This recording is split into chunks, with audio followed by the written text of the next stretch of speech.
Ini ada lagi ya. Iya kok.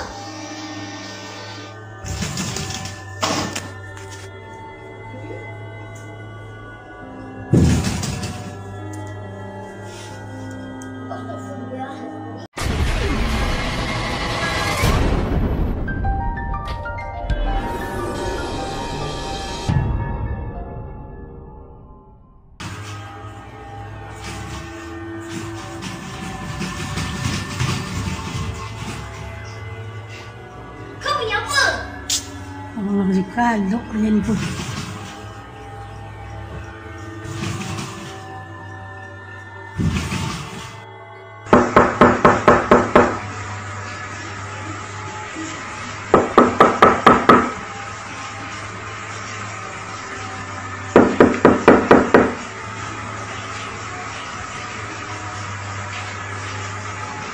Ya, jadi kalau kita bicara di Asia itu adalah sebuah negara yang sangat erat lekat dengan dunia spiritual.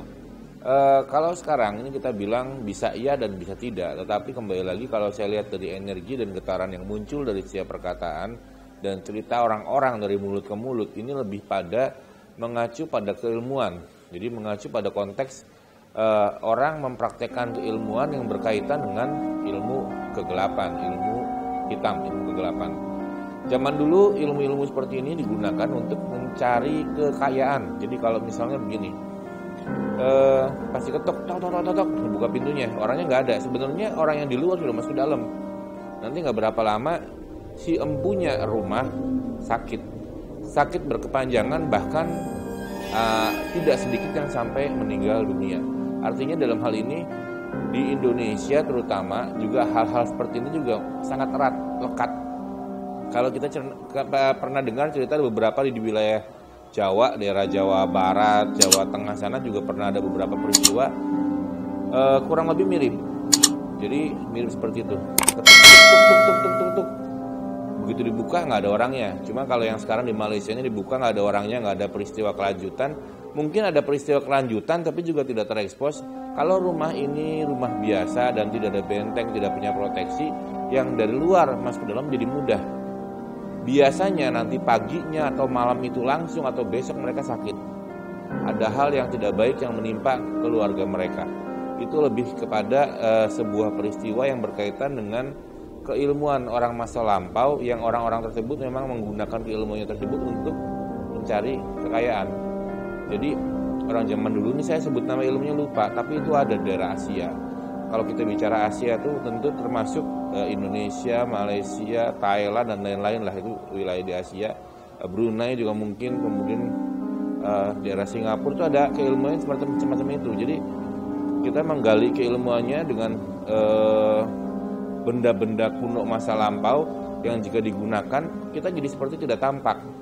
Jadi kita harus masuk ke rumah seseorang setiap jam berapa sampai jam berapa.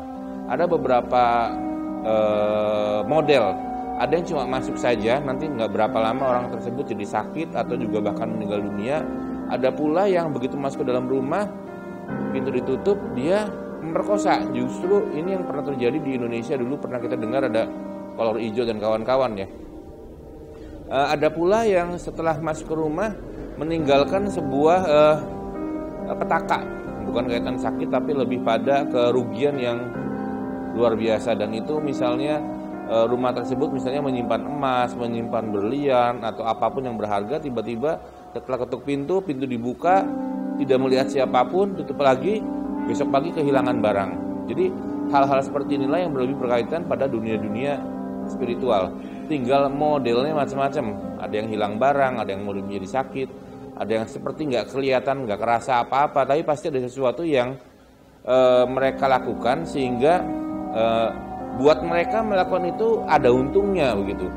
Sebab kan kalau kita pikir dengan logika, kalau mereka melakukan itu dengan sebuah keilmuan, ngetok pintu dengan tujuan apapun, kalau ternyata setelah masuk nggak ngapa-ngapain, ini untuk apa? Untuk apa mereka kerjakan ini di rumah?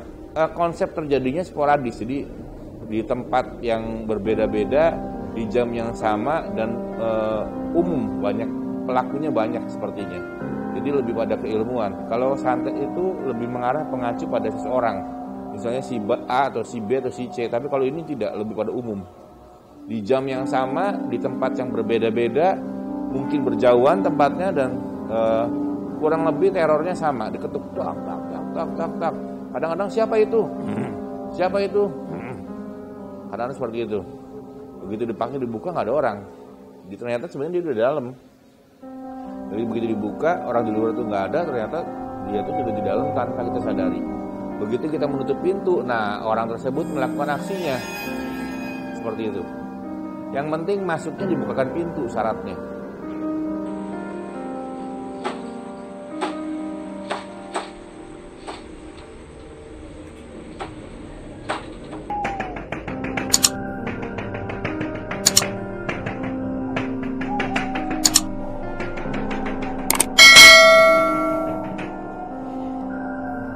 Ada orangnya. Kalau di Indonesia modelnya macam-macam modelnya. Dulu di daerah Jawa sana juga nih, saya cerita juga daerah Jawa nih, namanya setan payung tuh. Malam-malam dia jalan tempat gelap, kelihatan payungnya aja. Nanti kita nanya sama dia kan, sengaja biar orang tuh nanya sama dia. Lu malam-malam nggak hujan pakai payung, mayungin siapa? Jadi nanti dia akan jawab, nengok, mayungin kamu besok. Jadi memang besoknya beneran dia mati, meninggal. Nanti orang itu nanti akan cerita sama teman-temannya, tadi ada orang bilang katanya mayungin saya, enggak aja nih. Katanya memang beneran besoknya dia mati gitu. Entah kecelakaan, entah sakit dan lain-lain. Dan itu melebar. Dulu di daerah Jawa tuh pernah terjadi dan itu sempat rame banget. Karena setan payung ini beredar di mana-mana waktu itu, sempat menyebabkan satu ketakutan yang terus-menerus beberapa bulan biasanya itu.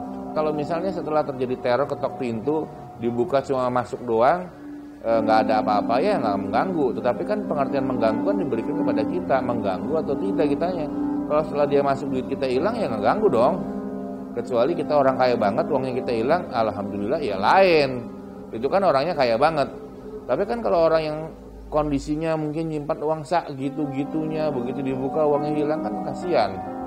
Jadi mengganggu nggak ya? Mengganggu atau tidak tergantung yang punya rumah.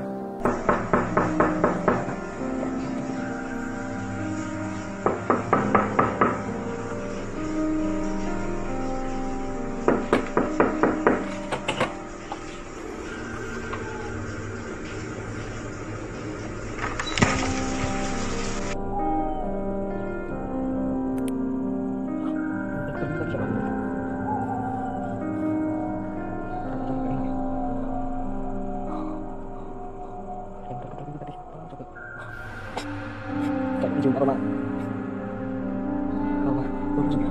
Astagfirullahaladzim. Astagfirullahaladzim ya Allah.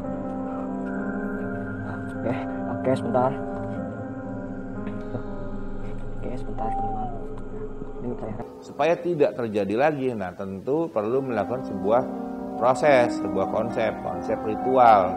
Konsepnya bagaimana? Ada beberapa ritual yang berkaitan dengan prosesi ritual keilmuan di wilayah masing-masing. Ada cara-caranya itu mereka biasa punya. Tiap wilayah punya aturannya sendiri-sendiri. Karena kalau aturan yang versi kita dipakai di mereka juga belum tentu kepake. Karena tiap wilayah punya aturannya sendiri. Kalau aturan itu digunakan, ya mereka semua jadi tentu akan aman. Misalnya kalau di Indonesia kita pakai kelor, pakai apalah, bla bla bla ada lah. Pakai kluwek, pakai bangle, bawang putih dan lain-lain. Asia itu negara yang besar dan masing-masing wilayah punya kebudayaan masing-masing dan tata cara, tata krama, tata etika berdasarkan dunia spiritualnya masing-masing.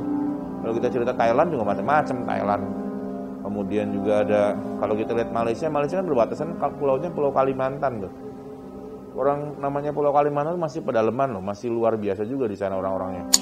Kemudian juga ada lagi wilayah mana lagi tuh. Jadi artinya kembali kalau kita bicara Asia, di Asia ini negara yang pulau-pulaunya sangat erat dan sangat dekat dengan dunia-dunia spiritual, baik itu spiritual hitam atau spiritual putih. Jadi teknisnya seperti apa? Kalau merugikan orang lain tentu lebih ke arah yang hitam. Kalau tidak merugikan tentu lebih pada arah yang putih. Menolong orang lain tentu pada arah yang putih seperti itu. Kalau zaman sekarang orang iseng apa enggak ya bisa aja. Tetapi kalau saya lihat dari energinya ini bukan orang iseng, memang lebih kepada dunia spiritual. Kalau kita misalnya orang ngeprank ya bisa juga. Tapi ya dalam hal ini yang kita bicarakan bukan itu. Ya kesimpulannya tentu bahwa Sebagai manusia kita harus mendekatkan diri sama Yang Maha Kuasa. Kalau nggak penting-penting amat, orang ketok-ketok malam-malam, jangan dibuka pintunya. Jangan buka pintu, jangan melakukan aktivitas apapun yang berkaitan dengan memberikan kesempatan orang dari luar masuk ke dalam. Kecuali kita pesan pisah. Iya, Pak.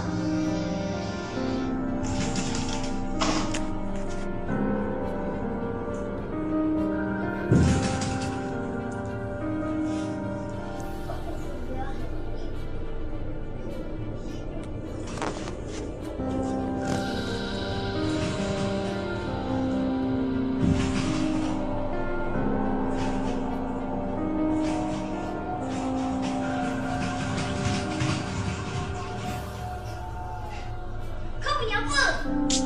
Allah berkalo kalian pun.